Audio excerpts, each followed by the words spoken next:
ठीक है, इसकी मेन एंट्री शेयर कर रहा हूँ, आप मैच कीजिए। हाँ, कि आपने जो किया वो कितना करेक्ट है या फिर कोई इशू उसमें है। ये इसकी मेन एंट्री है, क्वेश्चन ये मेन एंट्री।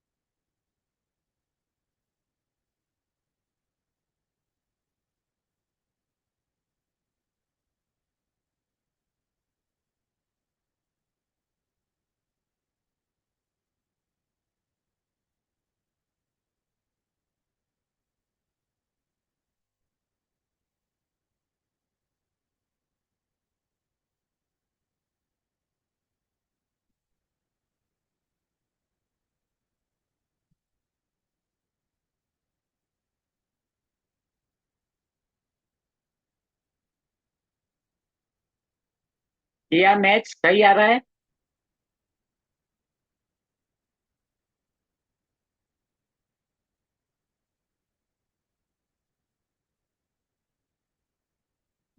यहाँ पे 3 ऑथर है, इसलिए केवल यहाँ पे एक एंट्री हमारी ज्यादा बनेगी, बाकी सारी इंफॉर्मेशन सर सेम है। सर यहाँ पर यूनिवर्सिटी नहीं यूज होगा? नहीं, यूनिवर्सिटी ऐड नहीं करना है, वो मैंने पहले ही कह दिया। जब मैं एग्जाम्पल बता रहा था तभी मैंने कहा था ना कि ये वाली इंफॉर्मेशन है, लेकिन इसका कुछ नहीं करना है हमें। ये वाली जो इंफॉर्मेशन है उसका हमें कुछ ऐड नहीं करना है, इसे हमें हमें ऐड नहीं करना है। एएसीआर है ना, इसका एएसीआर में कोई रोल नहीं। अच्छा, यूनिवर्सिटी का कोई सवाल हाँ, वो नहीं ऐड करना है हमें।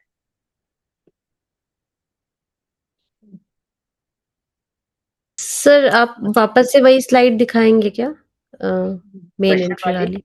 फर्स्ट यानी मेन मेन एंट्री एंट्री, वाली। मेन एंट्री, ये मेन एंट्री। ठीक है।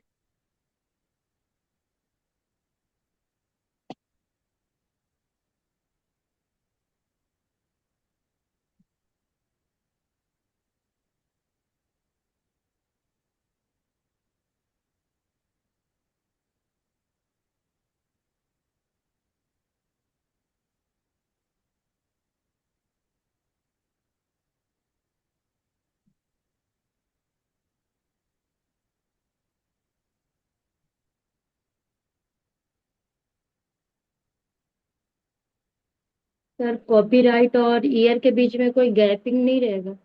गैप? कहाँ पर? ईयर और कॉपीराइट के बीच, कॉपीराइट और ईयर के बीच में सर? नहीं नहीं नहीं, वो सी उसके साथ ही रहेगा, उसमें कोई ईयर के गैप साथ नहीं रहेगा? रहेगा। यस। ओके।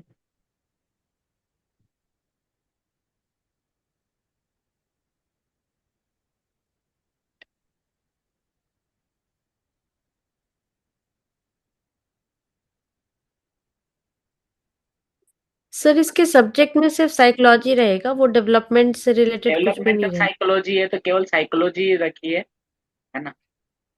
अच्छा, अगर केवल दोनों लिख दिए तो फिर? कुछ नहीं, लिख दिया तो लिख दिया डेवलपमेंटल साइकोलॉजी। लेकिन आप ये क्लासिफिकेशन नंबर देखोगे, अगर वहां पे डेवलपमेंटल साइकोलॉजी लिखा हुआ है तो फिर आप डेवलपमेंटल साइकोलॉजी यूज कीजिए। केवल साइकोलॉजी है तो फिर केवल साइकोलॉजी यूज कीजिए। ठीक।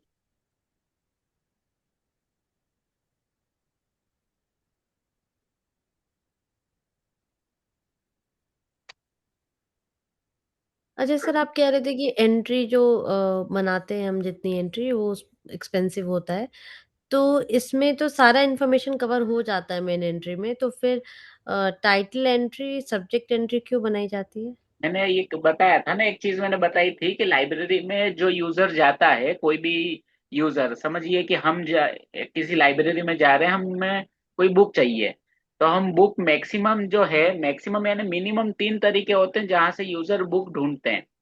एक, ऐसे यूजर होते हैं जिनको बुक के ऑथर का नाम पता होता है ना, कि टाइटल उन्हें ठीक ठीक याद नहीं है, वो बोलेंगे कि नहीं साइकोलॉजी की कोई बुक थी और लाइबर्ट रॉबर्ट की थी, रॉबर्ट लाइबर्ट की थी। या तो कोई होगा वो बोलेगा कि रीता विक्स की थी साइकोलॉजी की बुक, है ना। तो सर एक्चुअल में लाइब्रेरी में एक ही कार्ड बनता है, यहाँ पे बस हम नहीं, आंसर शीट में एक लिख रहे हैं नहीं इसलिए बनता तीन है, कार्ड। एक नहीं बनता है। वहां पे 3 इंडेक्स होते हैं, मिनिमम 3 इंडेक्स होते हैं लाइब्रेरी, किसी भी लाइब्रेरी में। एक होता है ऑथर इंडेक्स, एक होता है सब्जेक्ट इंडेक्स, और एक होता है टाइटल टाइटल इंडेक्स। ठीक है। तो मिनिमम 3 कार्ड तो बनेंगे ही। और अगर ऑथर एक से ज्यादा है तो एक से ज्यादा कार्ड बनेंगे ऑथर के। सब्जेक्ट एक से ज्यादा है तो एक से ज्यादा कार्ड सब्जेक्ट के बनेंगे। तो ठीक है। सर अगर मतलब इसका पॉइंट क्या है इतने सारे एंट्री टैग्स बनाने का? अगर एक बन गया कोई भी एंट्री, हाँ, तो फिर हम बाकी दोनों एंट्री में मतलब ये वाला जो एक्चुअल कार्ड लाइब्रेरी है, देखिए ये मेन एंट्री का जो कार्ड है वो ऑथर के नाम से बना हुआ है ना। और ये लाइबर्ट रॉबर्ट के नाम से बना हुआ है। तो ये ऑथर इंडेक्स में चला जाएगा। और ऑथर इंडेक्स में जब जाएगा तो ये एल पे चला जाएगा, LIE पे।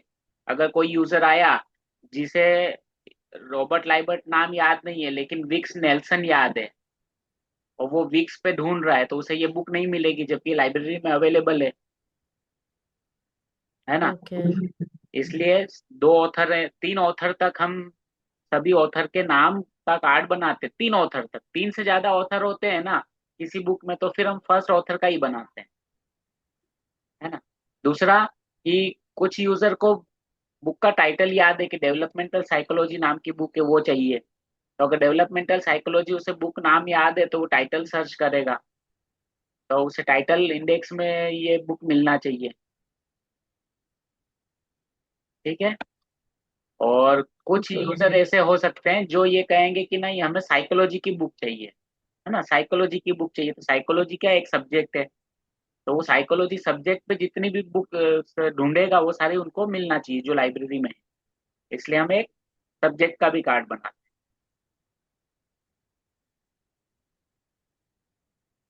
ठीक है। सर इसका एक बार क्वेश्चन दिखाइए। यस। केवल एक मेन एंट्री से सारी जो यूजर सेटिस्फेक्शन है, यूजर नीड, वो कंप्लीट नहीं होती है।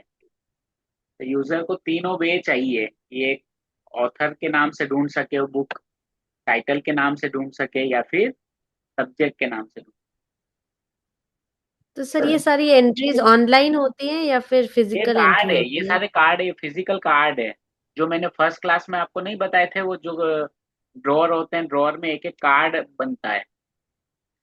और यस। उनको अ, उनके ड्रॉअर्स में रखा जाता है। और उसको जब यूजर लाइब्रेरी में जाता है तो उसे 1 बाय 1 वो कार्ड वो सर्च करता है, अल्फाबेटिकली ऑर्डर में अरेंज किए होते हैं। और सर जब वो कार्ड, पब्लिकेशन में फर्स्ट वाला को सेकंड और सेकंड वाला फर्स्ट प्लेस पर लिखे हैं। फर्स्ट वाला सेकंड में, सेकंड वाला फर्स्ट में ऐसे नहीं लिखना है। ये न्यू पर कौन एक सा? बार मेन कार्ड दिखाइएगा सर, पब्लिकेशन दो दिया हुआ है ना। ये रहा मेन कार्ड। फोर्थ एडिशन के बाद सर। फोर्थ एडिशन के बाद फर्स्ट जो यहाँ पे प्लेस ऑफ पब्लिकेशन है, यस सर। New Jersey. एक ही है यहाँ पे, ज्यादा है ही नहीं, वही हमें यूज करना है। अच्छा वो तो प्लेस है।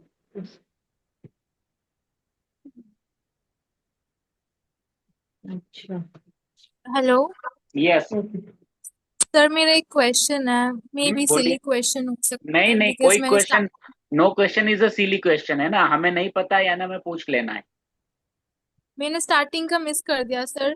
तो ये जो हमारे एडिशनल ऑथर्स हैं तो हमें इनका अलग से ही बनाना पड़ रहा है, कोई ऐसा वे नहीं है कि हम इनको दोनों को जो एडिशनल ऑथर्स हैं उनको एक ही एंट्री में, मतलब अपार्ट फ्रॉम मेन एंट्री जो एडेड एंट्रीज है उसमें दोनों को एक साथ लिखने का कोई ऑप्शन नहीं है? देखिए इसका ये है ना, पहले ये समझना पड़ेगा कि इनको अलग अलग क्यों बनाना है। ठीक है। आप ये समझिए कि ये मैं आपको दिखाता हूँ, ये author entry, added author entry, है ना। अब ये जो है ये सारे सिंगल कार्ड्स हैं। ये जो दिख रहा है ना बॉर्डर, ये कार्ड्स है। और इनको एक कबर्ड में रखा, एक ड्रॉअर में रखा जाता है जहां पे ये अल्फाबेटिकली अरेंज होते हैं, है ना। अब कोई जी ऑथर, जी। कोई यूजर अगर विक्स नेल्सन नाम से ढूंढता है बुक को, तो वो डब्ल्यू से ही ढूंढेगा, है ना। यस यस और या इसके पीछे करेक्ट। अगर हम समझिए कि चलिए यहाँ पे हमने यहाँ पे कॉमा करके ये केल रॉबर्ट है, इस केल रॉबर्ट को उठा के यहाँ पे लिख दिया केल रॉबर्ट, है ना। लेकिन इस ये हमारा पर्पस सॉल्व नहीं करेगा, क्योंकि अगर कोई यूजर केल रॉबर्ट के नाम से सर्च करा किया, किसी यूजर ने केल रॉबर्ट के नाम से सर्च की बुक, तो वो तो के से आएगा ही नहीं, वो तो ये डब्ल्यू विक्स से ही आएगा। तो अगर केल रॉबर्ट को सर्चेबल बनाना है तो उसको यहाँ पे होना जरूरी है, उसके नाम से एंट्री होना जरूरी है, ओके तभी वो सर सर्च गॉट करेगा, इट। है ना। जी है जी समझ सर। में। यस सर, क्योंकि वो रीड ही वहां से करेगा तो कोई हाँ सेकंड यस। नहीं मिल रहा। तो अगर हम लिखना हो तो हम यहाँ पे तीनों लिख सकते हैं, लेकिन उसका वो कोई पर्पस सॉल्व ही नहीं करेगा। वैसे तो मेन एंट्री में ही तीनों ऑथर के नाम लिखे हैं, एक का यहाँ लिखा है, एक का यहाँ लिखा है, एक का यहाँ लिखा है, और तीनों का यहाँ भी लिखा हुआ है। तो वो लिखा होने से पर्पस सॉल्व नहीं करेगा। ये सारी एंट्री की, ये सारे नाम किसको पता चलेंगे, जो इस कार्ड को ढूंढ लेगा उसे पता चलेंगे, है ना।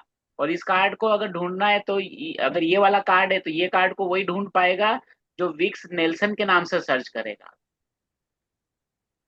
ओके है ना। सर, थैंक यू लेकिन सर। अगर किसी ने लाइबर्ट रॉबर्ट के नाम से ढूंढा तो उसे कौन सा कार्ड कार्ड मिलेगा, उसे ये मेन एंट्री वाला कार्ड मिलेगा, ये वाला कार्ड मिलेगा, लाइबर्ट रॉबर्ट यस वाला। ठीक है। और यस। किसी ने केल रॉबर्ट से ढूंढा तो उसको केल रॉबर्ट वाला कार्ड मिलेगा, ये वाला कार्ड मिलेगा उसको।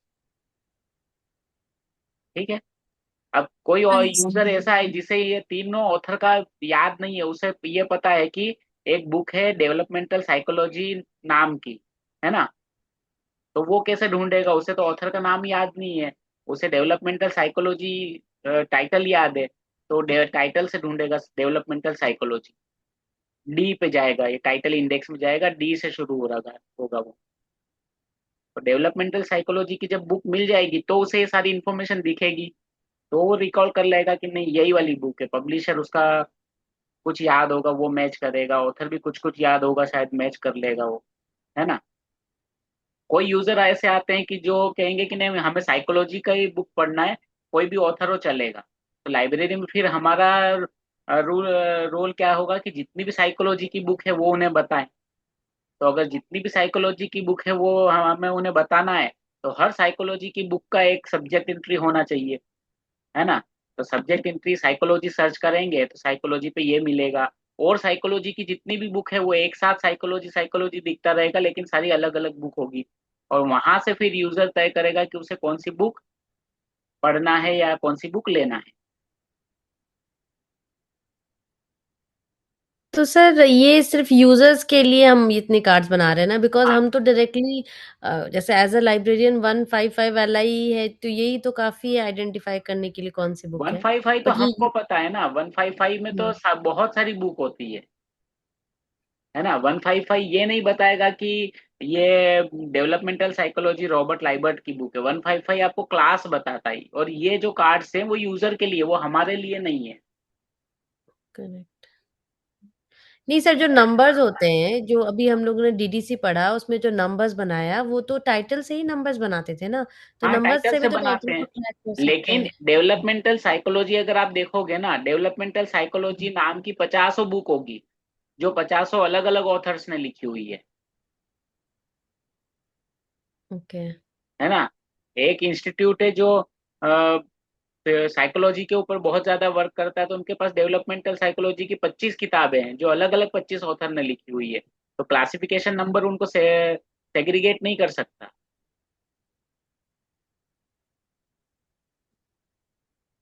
है ना। तो उसके लिए केवल क्लासिफिकेशन नंबर इनफ नहीं है। क्लासिफिकेशन नंबर बुक को अरेंज करने में हेल्प करेगा, उनको कैटलॉग करने में हेल्प नहीं करेगा। कैटलॉग में सारी इंफॉर्मेशन चाहिए, ओके सर। है ना। फॉर एग्जाम्पल इंडियन हिस्ट्री की अगर बुक की बात करें, तो इंडियन हिस्ट्री के ऊपर हजारों किताबें लिखी हुई है जो हजारों अलग अलग ऑथर्स ने लिखी हुई है, लेकिन हमें कौन सी पढ़नी है वो हम डिसाइड करेंगे। और उसके लिए हमें पता चलना चाहिए कि इंडियन ऑथर हिस्ट्री पे किसी लाइब्रेरी में कितनी किताबें, कौन कौन से लेखक की है, रोमिला थापर की है, बिपिन चंद्रा की है। हाँ, तो ये सारी किताबें तो सर एक ही जगह पे स्टैक्ड होंगी ना? हाँ, ये सारी सारी एक ही सेम जगह पे नेम की होगी, किताब। यस। Okay sir. वो सारी एक ही जगह पे होती है, ठीक है। ऑर्गेनाइज तो हम डीडीसी के हिसाब से ही करते हाँ, हैं लाइब्रेरी ऑर्गेनाइज में। जो है रैक में जो रखते हैं, वो बुक ऑर्गेनाइज करने के लिए जो नंबर है, वो ये नंबर ही यूजफुल है। उसको आप इन सब चीजों के आधार पे ऑर्गेनाइज नहीं कर सकते। ये सब चीजें वहां पे यूजफुल नहीं होती है, ये केवल तो आपको ये यूजर को। यूजर्स जाएंगे और यूजर्स अपना सर्च करेंगे, उनको एंट्री से यूजर क्या करना है करेंगे, सब्जेक्ट यूजर के देखिए, लिए। यूजर क्या करेंगे, उन्होंने देख लिया कि हाँ ये वाली बुक ही चाहिए मुझे, डेवलपमेंटल साइकोलॉजी की ये बुक चाहिए।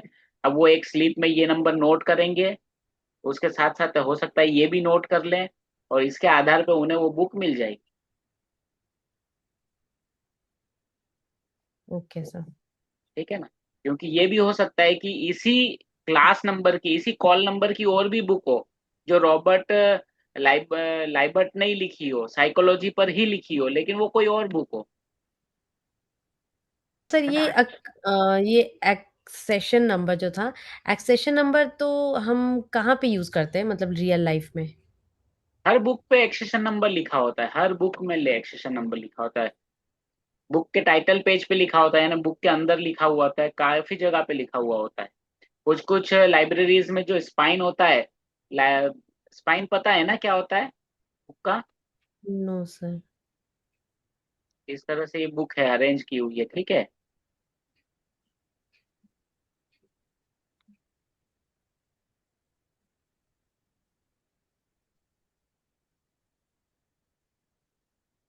ये बुक लाइब्रेरी में पड़ी है, एक कबर्ड में, एक ड्रॉअर में इस तरह से पड़ी है। और यहाँ पे आपको सब नाम दिख रहा है, डेवलपमेंटल ऑफ साइकोलॉजी या जो भी है वो लिखा होगा। समझ में आ रहा ना ड्राइंग मेरा, ठीक है। और यस इसको, सर। इस एरिया को हम बोलते हैं स्पाइन, है ना। ये यहाँ पे पेजेस दिख रहे होंगे आपको, यहाँ पे बुक का नाम और बुक का ऑथर का नाम सब लिखा होता है। इस एरिया को कहते हैं हम स्पाइन। और यहाँ पे हम लगाते हैं एक स्टिकर, ठीक है। उस स्टिकर पे लिखा होगा 155। जो बुक के जो थिकनेस रहता है उस पर लिखा हुआ रहता है। हाँ हाँ, उसी को हम स्पाइन बोलते हैं, ठीक है। 155 LIE, ठीक है। इस तरह से लिखा होगा। यूजर बाहर से जब लाइब्रेरी में बुक ढूंढ रहा होगा तो उसे यहीं से पता चल जाता है, ठीक है। ऐसे ही और भी बुक इसमें ऐड की हुई होती है। ये दूसरी बुक होगी फिर यहाँ पे, है। ये कोई और बुक होगी, वैसे पूरी एक रैक है, ये रैक के अंदर जमी हुई होती है, तो इसको बोलते हैं स्पाइन। और यहाँ पे हम लगाते हैं कॉल नंबर, ठीक है। और बहुत सारी लाइब्रेरी है कॉल नंबर पे भी, यहाँ पे कॉल नंबर में जो बुक नंबर लिखा हुआ है, बुक नंबर के नीचे भी एक्सेशन नंबर लिख देती है, 53, उसी स्टिकर के ऊपर 02, जैसे हम भी लिखते हैं हमारी लाइब्रेरी में, ठीक है। सर जो अगर जो सेम क्वेश्चन जो एग्जाम में आए तो हम टोटल 5 कार्ड बनाएंगे आंसर में। हाँ, इसके कितने कार्ड बनेंगे, दो ऑथर के कार्ड बनेंगे, एक टाइटल का, एक सब्जेक्ट का, चार, और एक ही मेन एंट्री, 5 कार्ड बनेंगे, ओके। ठीक है। सर एक बार पब्लिशर और ये इसके बाद कंफ्यूजन हो रहा है, प्लेस किसमें और कंफ्यूजन हो पब्लिशर रहा है। में। प्लेस और ये पब्लिशर में। प्लेस ऑफ पब्लिकेशन में क्या कंफ्यूजन है, देखिए प्लेस ऑफ पब्लिकेशन और ये सब मतलब चीजें लिखना है तो सबसे पहले आपका प्लेस ऑफ पब्लिकेशन रहेगा, फिर कॉलन रहेगा, फिर पब्लिशर रहेगा, कॉमा, फिर ईयर ऑफ प्लेस पहले पब्लिकेशन। रहेगा सर। यस। नहीं ना सर, प्लेस पहले रहेगा उसके बाद पब्लिशर रहेगा। हाँ, पहले ठीक है, प्लेस यहाँ है। पे देखिए प्लेस पहले है ना, सबसे पहले हमने हाँ लिखा है न्यू जर्सी, हाँ, वही सर। उसके बाद प्रेंटिस हॉल जो पब्लिशर है, और उसके बाद ईयर, तो न्यू जर्सी के बाद हमने लगाया कॉलन, जो मैंने यहाँ पे दिखाया आपको, ये कॉलन। उसके बाद ये पब्लिशर के बाद में कॉमा, ये वाला कॉमा, फिर ईयर ऑफ अच्छा। पब्लिकेशन, ये ईयर ऑफ पब्लिकेशन, ओके। और उसके बाद यहाँ पे फुल स्टॉप। यस। ठीक है। Okay sir, thank you. तो इतना ये एक छोटा सा एरिया है, उसको याद रखना है, क्योंकि ये थ्रू आउट दी एसीआर यही फॉलो होने वाला है, ये अलग अलग एग्जाम्पल में चेंज नहीं होगा। ठीक है। Yes sir. Okay.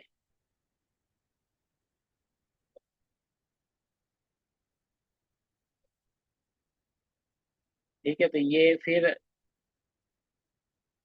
Author entry, ये भी ऑथर एंट्री, और ये टाइटल एंट्री। ठीक है, तो इतनी एंट्री यहाँ पे बनेगी। उसके बाद मार्क आ जाएगा। मार्क में हमें क्या करना है, मार्क में इसमें नया क्या है, कुछ भी नहीं है नया, है ना।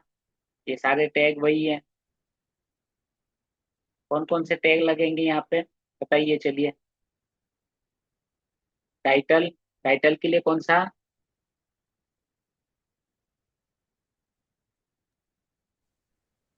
245 टाइटल। 245 245। ना, ये आपको बुलवाऊंगा ना तभी याद होगा आपको। ठीक है, यस फर्स्ट सर। ऑथर क्या रहेगा टैग? 100। 100। 100। फिर सेकंड ऑथर 700। 700। 700। 700। ठीक है, थर्ड ऑथर 700। सर 700। इसी में जाएगा ना डॉलर ABC? हाँ, नहीं नहीं नहीं, ये अलग पूरी फील्ड रिपीट होगी। डॉलर ए रिपीट नहीं होगा वहाँ, पूरी फील्ड रिपीट होगी, तो 700 पूरा रिपीट हो जाएगा।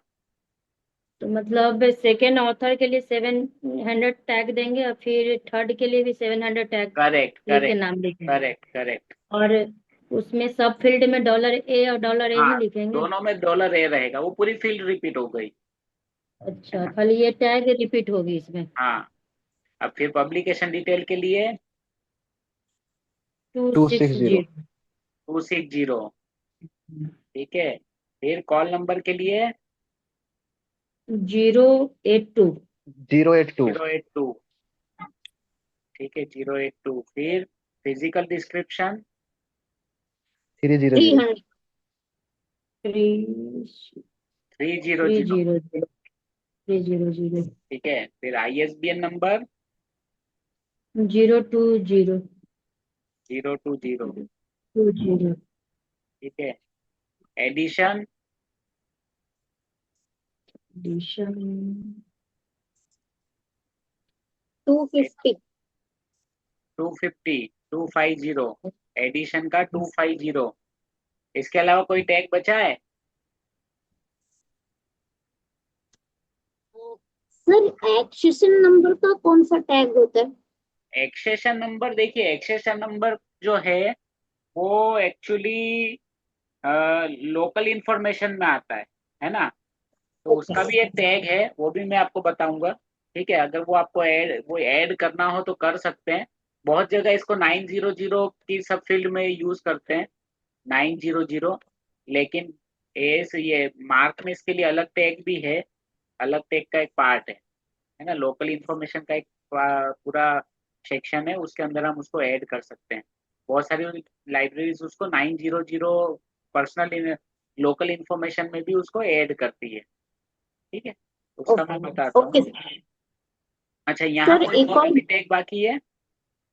नो सर, ये पब्लिकेशन डिटेल में जो कॉपीराइट डेट है, तो वो $C में डायरेक्ट डेट ही लिखेंगे कि बाजू में कोई C वगैरह सी सिंबल लिख लगाएंगे? के, सी लिख के, अगर कॉपीराइट डेट लिखा है तो सी लिख के आपको लिखना है, सी 1986।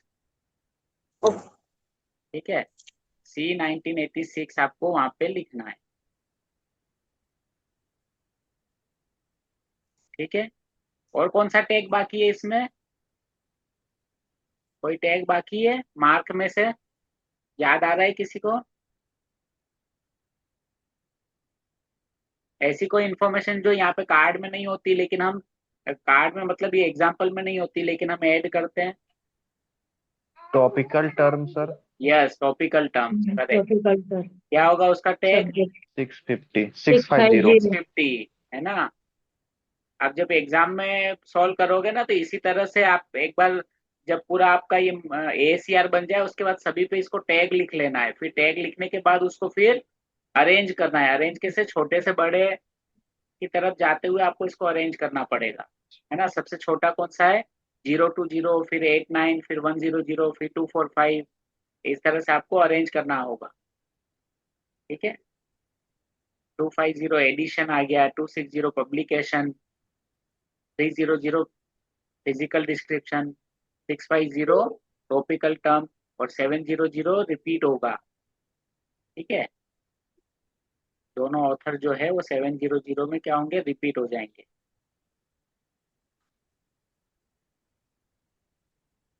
ठीक है। तो मार्क कंट्री में जो इंडेंटेशन है वो तो ऐसे ही है ना, वो मतलब उसका कोई मतलब नहीं है ना। कौन से? जैसे एडिशन में फोर्थ है, इंडेंटेशन के बाद लिखा हुआ है, तो वो पीपीटी का ये हुआ ना।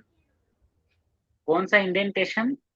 डेटा के अंदर जो डेटा डेटा नहीं फील्ड नहीं, के वो तो अंदर। ऐसे ही लिखा हुआ है, वो कुछ नहीं है। हाँ। ये वाला ना, ये इधर इधर हो नहीं रहा है, वो पता नहीं। उससे नहीं, इससे कोई फर्क नहीं पड़ता, ये इधर हो जाएगा, है ना। वो ये केवल टेबल है, हाँ है ना, सर। तो इससे कोई फर्क नहीं पड़ता इधर उधर से, ठीक है।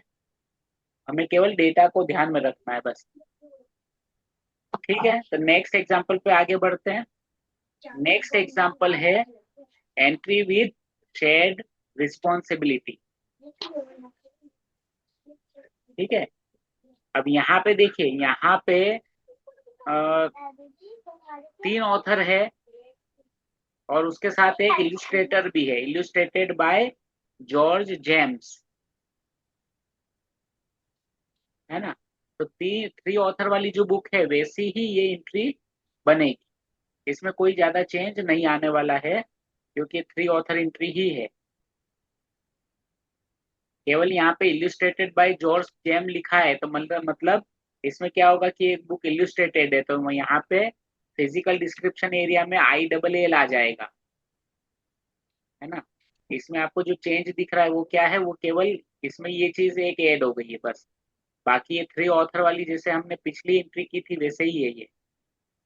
तो इल्यूस्ट्रेटर अगर यहाँ है, तो इसका मतलब कि बुक इल्यूस्ट्रेटेड बुक है। इल्यूस्ट्रेटेड बुक है तो उसके अंदर आपको फिजिकल डिस्क्रिप्शन एरिया में ILL लिखना पड़ेगा, ठीक है। यहाँ पे ILL हमें यहाँ पे लिखना होगा। इल्यूस्ट्रेटर की हम जो एडेड एंट्री होती है, वो हम नहीं बनाएंगे, ठीक है। यहाँ पे देखिए, इल्यूस्ट्रेटर की एडेड एंट्री नहीं बनी है, ठीक है। लेकिन फिजिकल डिस्क्रिप्शन एरिया में हम इसको ऐड करेंगे। अब फिजिकल डिस्क्रिप्शन एरिया में ऐड करने के लिए, क्योंकि इल्यूस्ट्रेटर ऑथर से अलग होता है, इसलिए हम यहाँ पे एक सेमीकोलन ऐड करेंगे, ठीक है। सेमीकोलन ऐड करने के बाद हम लिखेंगे इल्यूस्ट्रेटेड बाय जॉर्ज जेम्स। बाकी सारा सब कुछ यहाँ पे सेम रहेगा, है ना। ये तीनों ऑथर है, इसलिए यहाँ पे हम बिल्कुल इनको जैसा लिखा था वैसा ही लिख देंगे। इल्यूस्ट्रेटर, ऑथर और इल्यूस्ट्रेटर दोनों अलग अलग व्यक्ति होते हैं, इसलिए यहाँ पे हम एक सेमीकोलन ऐड करेंगे। सेमीकोलन ऐड करने के बाद हम लिखेंगे इल्यूस्ट्रेटेड बाय जॉर्ज जेम्स,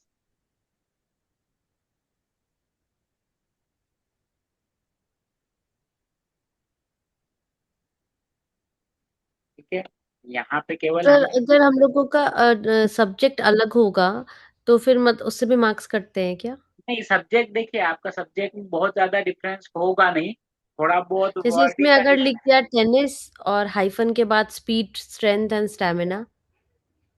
देखिए, स्पीड, स्ट्रेंथ और स्टेमिना का नंबर आपको DDC में नहीं मिलेगा। आप क्या कर सकते हो? आप ये कर सकते हो कि आप ये नंबर आप DDC में सर्च करो, और इस नंबर पे जो आपको सब्जेक्ट दिख रहा है, वो नंबर आप यूज कर सकते हो। सबसे बेस्ट वे वही है। बट सर आपने उसमें बोला ना उतना टाइम नहीं रहता है एग्जाम में। अगर वो देखिए नंबर बना हुआ है तो आप देख सकते हो, नंबर बनाना नहीं है, नंबर बनाने के लिए हमारे पास टाइम नहीं रहता है। लेकिन अगर सर ये तो बना सेकंड हुआ है, पार्ट के समय बुक रहेगी। हाँ बुक तो आप, क्योंकि डीडीसी आप कर ही रहे हो ना उस समय। वो तो फर्स्ट पार्ट 1.5 घंटे की रहती है, फिर सेकंड के लिए वो तो पूरा कलेक्ट करने तीन के घंटे बाद देते हैं थ्री ना। 3 आवर्स का पेपर आपका रहेगा, उसमें 2 पार्ट में पेपर रहता है। वो अलग अलग नहीं देते, वो आपको सारा एक साथ दे देंगे। है ना, ऐसा नहीं होगा कि 1.5 घंटे के बाद आपसे कलेक्ट कर लेंगे, ऐसा नहीं होता है वो आपको दे देंगे, 3 घंटे आपके पास ही रहेगी वो।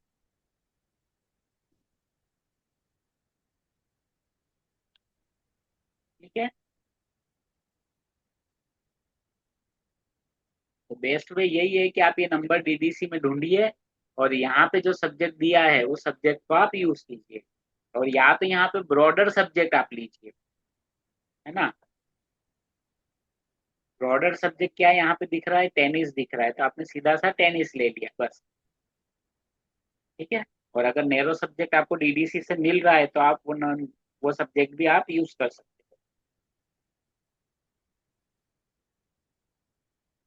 अगर पूरा लिख दिए तो सर, हो।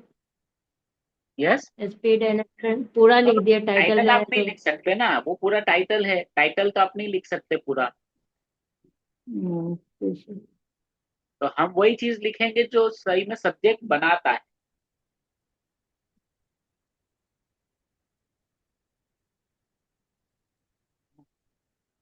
सर इस पेपर में कोई थ्योरी पार्ट भी होता है क्या? इसमें, इस डीडीसी पेपर में थियरी टू टू पार्ट नहीं सेवन होता है। 2 to 7 में थियरी पार्ट नहीं होता है, इसका थियरी जो होता है वो 2 to 3 है। 2 to 3 एक सब्जेक्ट है आपके इस पेपर में, आपके उसमें कोर्स में। Yes yes. वो 2 to 3 जो है वो सारा इसी का थियरी है। ये सब बस मैं ये पूछ रही थी, जैसे हमें सिर्फ सॉल्व करना ही होता है, फर्स्ट पार्ट सॉल्व करो देन सेकंड पार्ट ये कलेक्ट हाँ करो। हाँ, इसमें आपको जैसे ऐसे टाइप आंसर लिखना वो इसमें नहीं होता है कुछ भी। है ना, इसमें जैसे डीडीसी होगा तो डीडीसी में आपको डीडीसी नंबर बना के एनालिसिस करना है, और एसीआर में एसीआर के साथ आपको मार्क एंट्री करनी है। सर एनालिसिस वैसे ही ना, जैसे आपने समझाया था कि कहाँ से कौन सी चीज हमने ली है। हाँ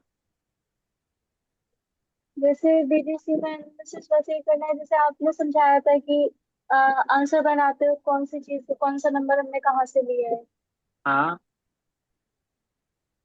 जैसे कि अगर टेबल 1 से लिया है तो मेंशन करना है हमने टेबल 1 से लिया है। तो हाँ, वही यही वही होती है वही ना वही एनालिसिस। एनालिसिस, यस वही एनालिसिस होती है। है ना, वो कहाँ से नंबर आप कहाँ ओके से सर। क्या ले रहे हैं, वही एनालिसिस होती है। Okay sir. ठीक है। ओके, सर तो ये इसका आया समझ क्वेश्चन में एक बार आपको। दिखा। यस। यस सर, इसका क्वेश्चन एक बार दिखा दीजिए सर। क्वेश्चन ये रहा, क्वेश्चन दिखा देता हूँ।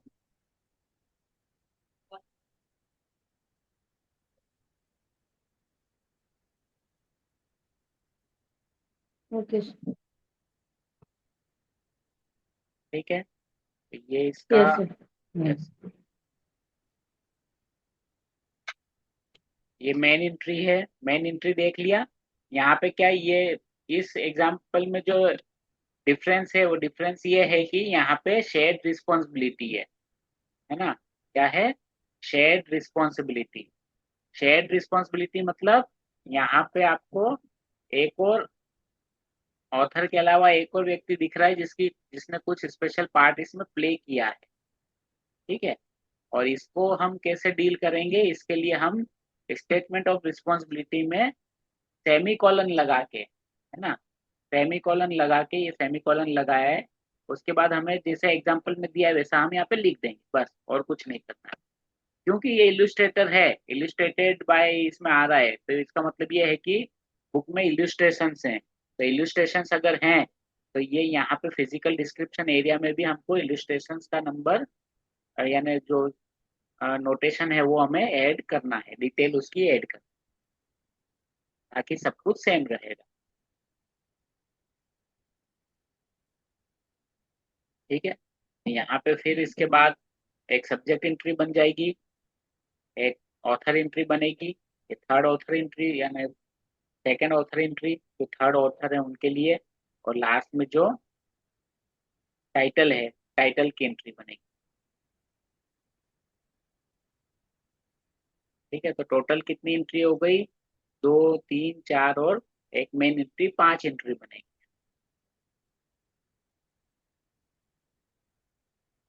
आ गया समझ में?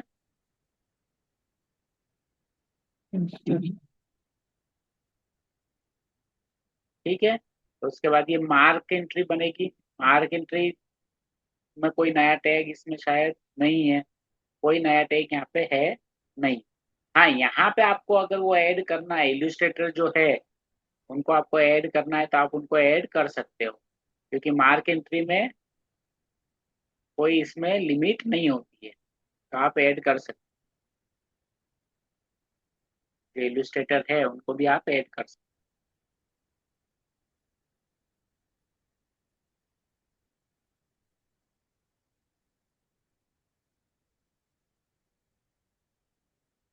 ठीक है, इनको हम रिपीट कर सकते हैं, क्योंकि ये फील्ड जो है ये रिपीटेबल होती है, तो आप इसको 2 बार 3 बार 10 बार भी रिपीट करना चाहें तो कर सकते हैं।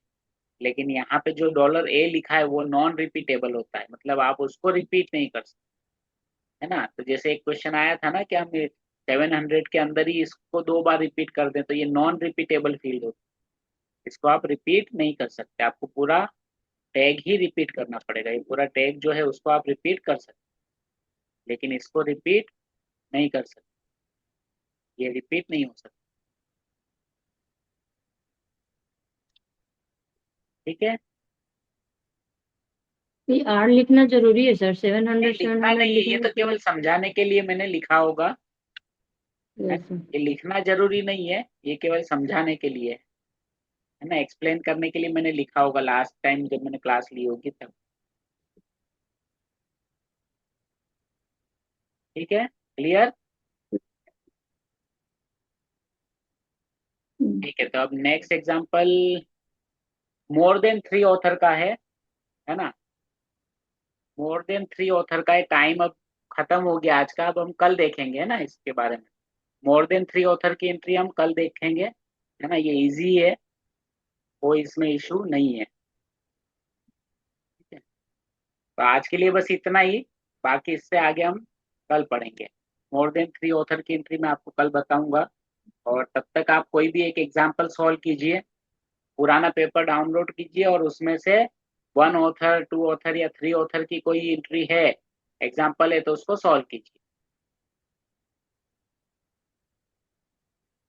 ठीक है, तो आई होप कि यहाँ तक आपको समझ में आया हो। अभी तक हमने कौन कौन यस से सर। एग्जाम्पल देख लिए? Single author, double author, 3 author, shared responsibility, popular author. ठीक है, ये वाले सारे एग्जाम्पल देख लिए हमने, है ना। यस अब सर। ये मोर देन 3 ऑथर वाला है जो एग्जाम्पल, उसमें रूल कुछ चेंज हो जाते हैं, इसलिए उसको मैं अभी नहीं समझा रहा हूँ, उसको मैं आपको कल ही समझा। ठीक है, यस सर। ओके। सर कल के लिए कुछ क्वेश्चन नहीं है ना? कल के लिए क्वेश्चंस रुकिए मैं देता हूँ आपको, पुराना ओल्ड क्वेश्चन पेपर कुछ मुझे मिल जाता है तो मैं